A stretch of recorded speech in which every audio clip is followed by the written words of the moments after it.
Hey guys, how's it going? It's Alexander Williamson here with the secret history living inside of your aquarium. I hope you guys are having a great day. Today's a real short video, just a little tip that I have noticed, and I want you to learn from my mistakes so that you won't kill anything of your own.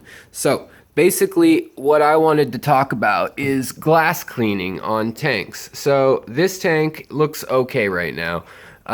When you get up closer, you notice that there are, let's see if we can get it to focus right on the glass. We've got some normal, just algae, crusty algae, but then we've got the green spot diatom algae, and then you can see the hair algae inside. So this tank is kind of going through that phase at the moment. You can see there's threads of it here.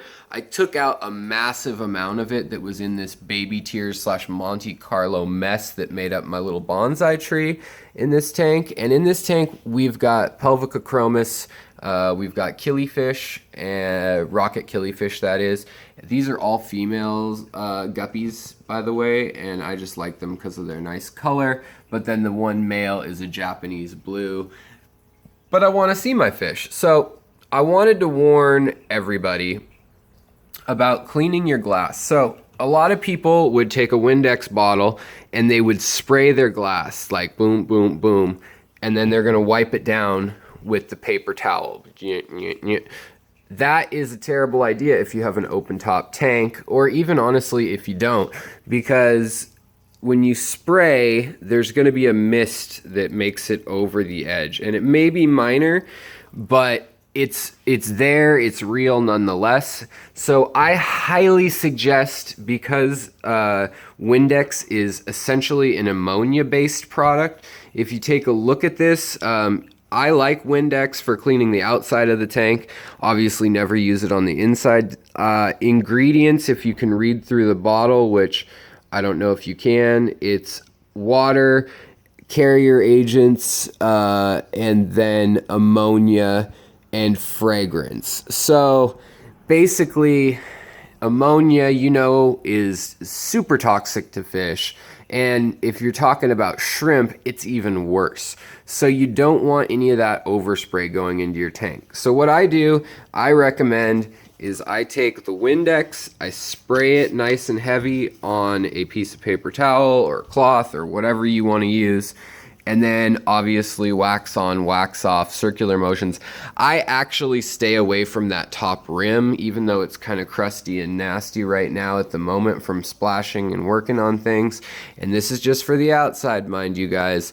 But I use that, and then I'll come back, and in the reverse order, I will circular motion, overlapping circles. That just makes sure there's no streaks. You can use off-brand Windex type stuff or whatever. But a lot of the home essentials, Trader Joe's brand or other brands that are like lemon-based, things like that, they really aren't going to clean the oils off the glass quite as effectively. And then the other thing to take note of is my fingers now touch that Windex.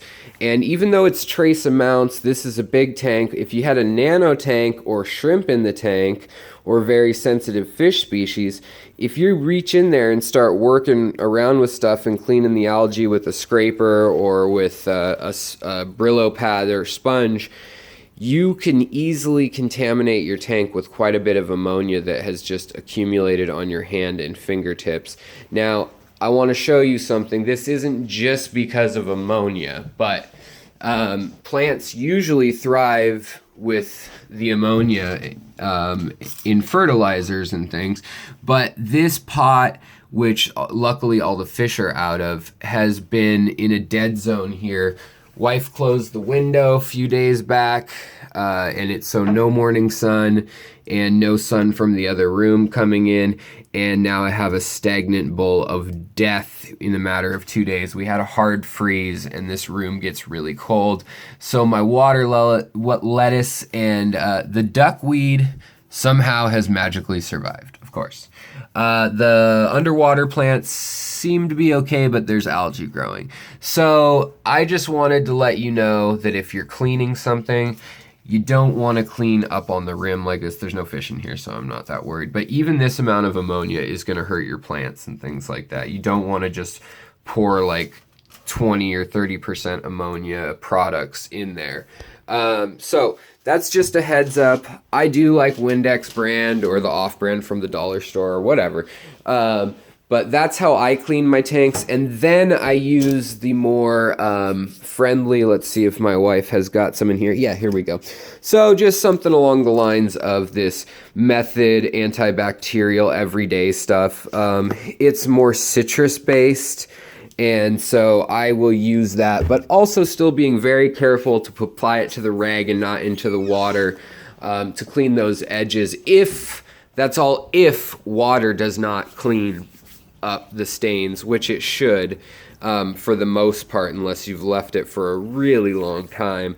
So that's just a little tip today because it's a silly thing that you can do and not think about. I've done it where I've washed out buckets with bleach and things like that, and that chlorine alone left over in the bucket doesn't evaporate all the way off when I'm sterilizing after pulling algae or something, and then boom, my tank has an ammonia spike or a chlorine spike or whatever. Yeah, so I think I'm going to need about 1 million more autosynclus to clean up this algae. Luckily, the Pelvicochromis tenatus or tenatus, I still keep hearing new ways to pronounce it, will help clean up some of that hair algae too, but it's also their fault that it's strung across the tank because they'll take a nibble of it here, then they'll swim around here, and all of a sudden now I have hair algae and slime algae getting all over the tank. So once it's in the tank, you really want to take care of it.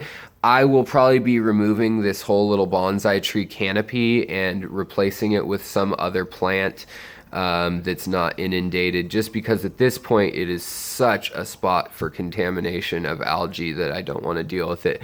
But at least it's not blackbeard. The diatoms also hard to deal with on the glass. Not a whole lot likes to eat that. I do have some nearite snails coming in soon, as well as maybe a couple other funky snails that Tampa Aquaculture is sending me just to check out and see if I like them. So that's cool. But you can see these guys are nibbling on algae right now out of the bottom of that spider wood. So hope you guys are doing well. Little tip, Tipsy Friday, and I will talk to you later. Take care of yourself, take care of your fish, and swim on. Talk to you later.